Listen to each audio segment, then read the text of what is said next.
Happy morning मेरे प्यारे दोस्तों। मेरे साथ इस प्यारी सी जर्नी में जुड़ने के लिए आपका दिल से धन्यवाद। हम सब ने गौतम बुद्धा का ये कोट सुना है, everything happens for a beautiful reason. सब कुछ एक बहुत अच्छी वजह से हो रहा है, मतलब कि जो हो रहा है, जैसा हो रहा है, वो सब अच्छा है, सब कुछ सही है, सब कुछ हमारी भलाई में हो रहा है। तो आप इस बात से कितना एग्री करते हैं? आपको क्या लगता है, ये सही है? बिल्कुल, ये सही है। और आज की टीचिंग में रोंडा बर्न हमें यही बता रही हैं कि नकारात्मक नज़र आने वाली हर चीज़ में अच्छाई छिपी होती है। हमें जो चीज़ें नेगेटिव दिखाई दे रही होती हैं, उसमें भी कुछ ना कुछ अच्छा छुपा होता है। ऐसा कभी हो ही नहीं सकता कि उसमें कुछ अच्छाई छिपी ना हो। बस अगर कमी है तो हमारी नज़र में। मान लो कोई सिचुएशन है और 5 लोग हैं, तो उस एक सिचुएशन पर 5 लोगों का अपना अलग अलग रिएक्शन होगा, और वो रिएक्शन डिपेंड करेगा कि उनकी अपनी कितनी समझ है। कोई उस बात को लेके डर जाएगा, कोई उस बात से डरेगा नहीं, पर हाँ थोड़ा सोचेगा उस बारे में। कोई सोचेगा पर फिर कहेगा कि चलो ठीक है, निपट लेंगे इससे। कोई ऐसा होगा जिसे लगेगा कि ये बहुत छोटी बात है, इसके लिए सोचना क्या है, जो होगा देख लेंगे। और कोई तो ऐसा होगा जिसके लिए वो चीज़ मैटर ही नहीं करेगी, उसको वो सोचने लायक ही नहीं लगेगी, उसके लिए मैं एक सेकंड भी सोचूं, है ना। तो हर किसी का अपना अपना रिएक्शन होता है, और सबका रिएक्शन सबकी सोचने की क्षमता पे डिपेंड करता है कि उसकी सोच समझ कितनी है।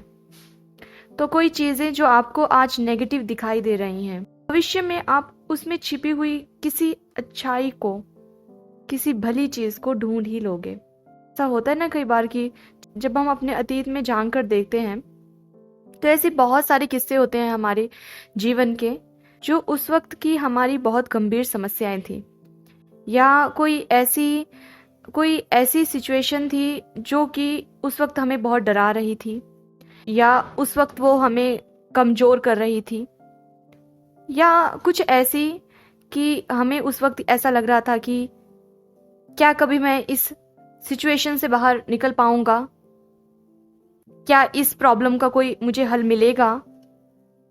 तो ऐसी जीवन में बहुत सारी समस्याएं आती हैं, कई बहुत बड़ी होती हैं और कई छोटी होती हैं। तो जब आज हम उन्हें याद कर रहे हैं, तो हमें ये बात समझ में आ रही है कि वो इतनी भी बड़ी नहीं थी। शायद हमें खुद पर हंसी भी आ सकती है। तो ऐसा क्यों हो रहा है? एक सिचुएशन जो एक वक्त के लिए हमारे लिए सबसे बड़ी समस्या थी, आज वो हमारे लिए मैटर भी नहीं करती है। ऐसा क्यों है? क्योंकि शायद उस वक्त हमारी सोचने समझने की क्षमता उतनी नहीं थी, या हमारे अनुभव इतने बड़े नहीं थे, या हमें ये पता नहीं था कि हम उससे लड़ सकते हैं। हमें अपने छिपी हुई शक्तियों का पता नहीं था कि हम कितने स्ट्रांग हैं, पर आज वो पता है। तो इस तरह से हमारी लाइफ में बहुत सारी नेगेटिव सिचुएशन आती हैं। ये तो हुई व्यक्तिगत जीवन की बात, पर अगर हम बात करें थोड़े मास स्तर पे, कई बार ऐसी सिचुएशन आती हैं जैसे कि वैश्विक तौर पर कोविड की महामारी। तो उस वक्त हमारे लिए वो सबसे बड़ी समस्या थी, और ऐसा भी है कि कुछ लोगों ने उस वक्त अपनी जान गंवाई है। तो उसके पीछे हम नेगेटिव पॉजिटिव तो नहीं दे सकते। अगर सवाल किसी की मृत्यु के साथ जुड़ा हुआ हो तो हम उसमें नेगेटिव पॉजिटिव नहीं देखते हैं। जब आप जन्म लेते हैं, मृत्यु तो आपकी उस दिन ही निश्चित हो जाती है। तो इसमें हम ये नहीं कह सकते कि उसमें भी कुछ ना कुछ अच्छा छिपा होगा किसी की मृत्यु के पीछे। उस सिचुएशन में तो ऐसा नहीं है, because death is an eternal truth, वो आनी ही है। और वो हमारे हाथों में है भी नहीं, है ना। पर अगर बात की जाए कि कोविड के टाइम भी हमें ये समझ में आया कि कम चीज़ों में कैसे गुजारा किया जा सकता है, अपनों का साथ कितना ज़रूरी है, खुद के स्वास्थ्य का ध्यान रखना कितना ज़रूरी है, और हमें उस वक्त ये पता चला कि हम कितने ब्लेस्ड हैं कि हमारे पास सब कुछ है। हमें 2 वक्त की अगर रोटी मिल रही है, सर पे छत है और परिवार के साथ रह रहे हैं, तो ये उस वक्त हमें समझ में आया कि नहीं, सच में हम ब्लेस्ड हैं। और साथ में हमें ये पता चला कि अपना लाइफस्टाइल अच्छा रखना, साथ में हमें ये पता चला कि जिस हवा को हम समझते थे कि फ्री है, जब वो पैसों से खरीदी जाती है तो हमें उसका मूल्य पता चलता है। तो इस तरह से हमें पता चला कि जो चीज़ें फ्री में आज हमारे लिए उपलब्ध हैं, वो प्रकृति का सबसे बड़ा दिया हुआ गिफ्ट है हमारे लिए, जिसके लिए हमें हमेशा शुक्रगुजार रहना है।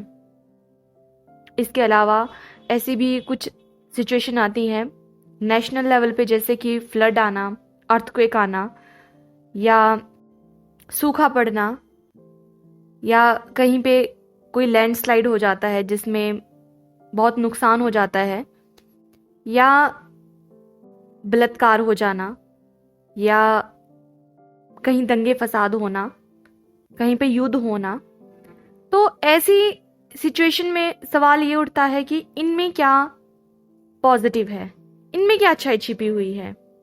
तो देखिए, होता ये है कि विश्व की पॉपुलेशन बहुत ज़्यादा है और हर किसी को ये नहीं पता है कि पावर ऑफ पॉजिटिविटी क्या है, हमारे थॉट्स में कितनी पावर है। तो मोस्टली जो पॉपुलेशन है, उनके थॉट्स, उनका माइंडसेट और उनके द्वारा यूज किए गए शब्द, वो सब नेगेटिव हैं। तो जब आप नेगेटिव चीज़ों को बार बार बोलते हो, महसूस करते हो, और वही आप वाइब्रेशंस यूनिवर्स में भेज रहे हो, तो ये तो तय है कि नेगेटिव ही आपको मिलने वाला है। तो जब मास लेवल पे ये सब हो रहा है, तो मास लेवल पे ही उसका असर दिखाई देगा। उस वजह से ये चीज़ें होती हैं। तो जब भी कोई ऐसी घटना घटती है, हम बड़ी बड़ी रैलियां निकालते हैं, जुलूस निकालते हैं, प्रोटेस्ट करते हैं, तो इससे और ज़्यादा नेगेटिव एनर्जी यूनिवर्स में जाती है और हमें लगता है कि हम उसके लिए काम कर रहे हैं, उसको कंट्रोल करने के लिए काम कर रहे हैं, पर ऐसा नहीं होता है। इसका बेस्ट एग्जाम्पल है क्राइम पेट्रोल सीरियल। आपको क्या लगता है, क्राइम पेट्रोल सीरियल को देख के सब अवेयर हो रहे हैं, या उसको देख के लोगों को ये आइडिया मिल रहे हैं कि हम कैसे क्राइम कर सकते हैं? मेरे हिसाब से अवेयरनेस से ज़्यादा तो आइडियाज़ दिए जा रहे हैं कि कैसे कुछ किया जा सकता है, शायद जो हमारे वैसे दिमाग में आए भी ना, और उससे और ज़्यादा क्राइम हो रहे हैं, ऐसा मुझे लगता है। तो पता नहीं मैं सही हूँ या गलत हूँ, पर मेरे हिसाब से तो ऐसा ही है। तो इस तरह से अगर आप नेगेटिव वाइब्स यूनिवर्स में भेज रहे हो, तो ये तय है कि नेगेटिव ही वापस आने वाला है। पर जब आप नेगेटिव में भी पॉजिटिव ढूंढना शुरू कर देते हो, तो आपको कहीं ना कहीं वो पॉजिटिविटी मिल जाएगी, उसमें छिपी हुई अच्छाई आपको दिखाई देने लगेगी। तो आपको उन पॉजिटिव लोगों में से बनना है जो कि हर सिचुएशन में, चाहे वो नेगेटिव हो, चाहे वो कितनी ही बुरी सिचुएशन क्यों ना हो, वर्स्ट टू वर्स्ट, आपको उसमें छिपी हुई अच्छाई को ही देखना है, अच्छाई को ही ढूंढना है। अगर आज आप ये करने में असमर्थ हैं, तो थोड़ा सा वेट करना है, थोड़ा रुकना है वहां पे, एकदम से तुरंत अपनी रिएक्शन उस पर नहीं देना है, टाइम लेना है थोड़ा सा। और ये बात याद रखनी है कि गौतम बुद्धा ने जो बात कही थी कि everything is happening for a beautiful reason, कुछ ना कुछ अच्छी बात छिपी हुई है। फर्क है तो सिर्फ हमारी सोच समझ में। इसलिए हमें खुद पर काम करना है, अपने विजन को बढ़ाना है। Always have a big vision, अपने दृष्टिकोण को बढ़ाइए, ठीक है, तो यही आज की टीचिंग हमें बता रही है कि शांति यह जानने पर मिलती है कि हर ओर केवल अच्छाई ही व्याप्त है। जब आपकी नजरों पर अच्छाई का चश्मा चढ़ेगा तो आपको हर जगह अच्छा ही दिखेगा। इसको इस तरह से देख सकते हैं, अगर आपने लाल चश्मा लगाया हो तो चीजें कैसी दिखाई देंगी आपको, लाल कलर की या किसी और कलर की? लाल कलर की दिखाई देगी ना। इसलिए अपनी नजरों पर अच्छाई का चश्मा लगा लीजिए, आपको हर जगह अच्छा ही दिखेगा। यही आज का प्यारा सा मैसेज है। आज का आपका दिन उस अच्छाई के चश्मे को लगाए हुए ही बीते और आप हर चीज में छिपी हुई अच्छाई को ढूंढते रहें। मेरी आपसे यही गुजारिश है। Have a beautiful lovely day. Happy birthday to all the beautiful people who was born on this beautiful day. Happy birthday dear. God bless you. सबका मंगल हो।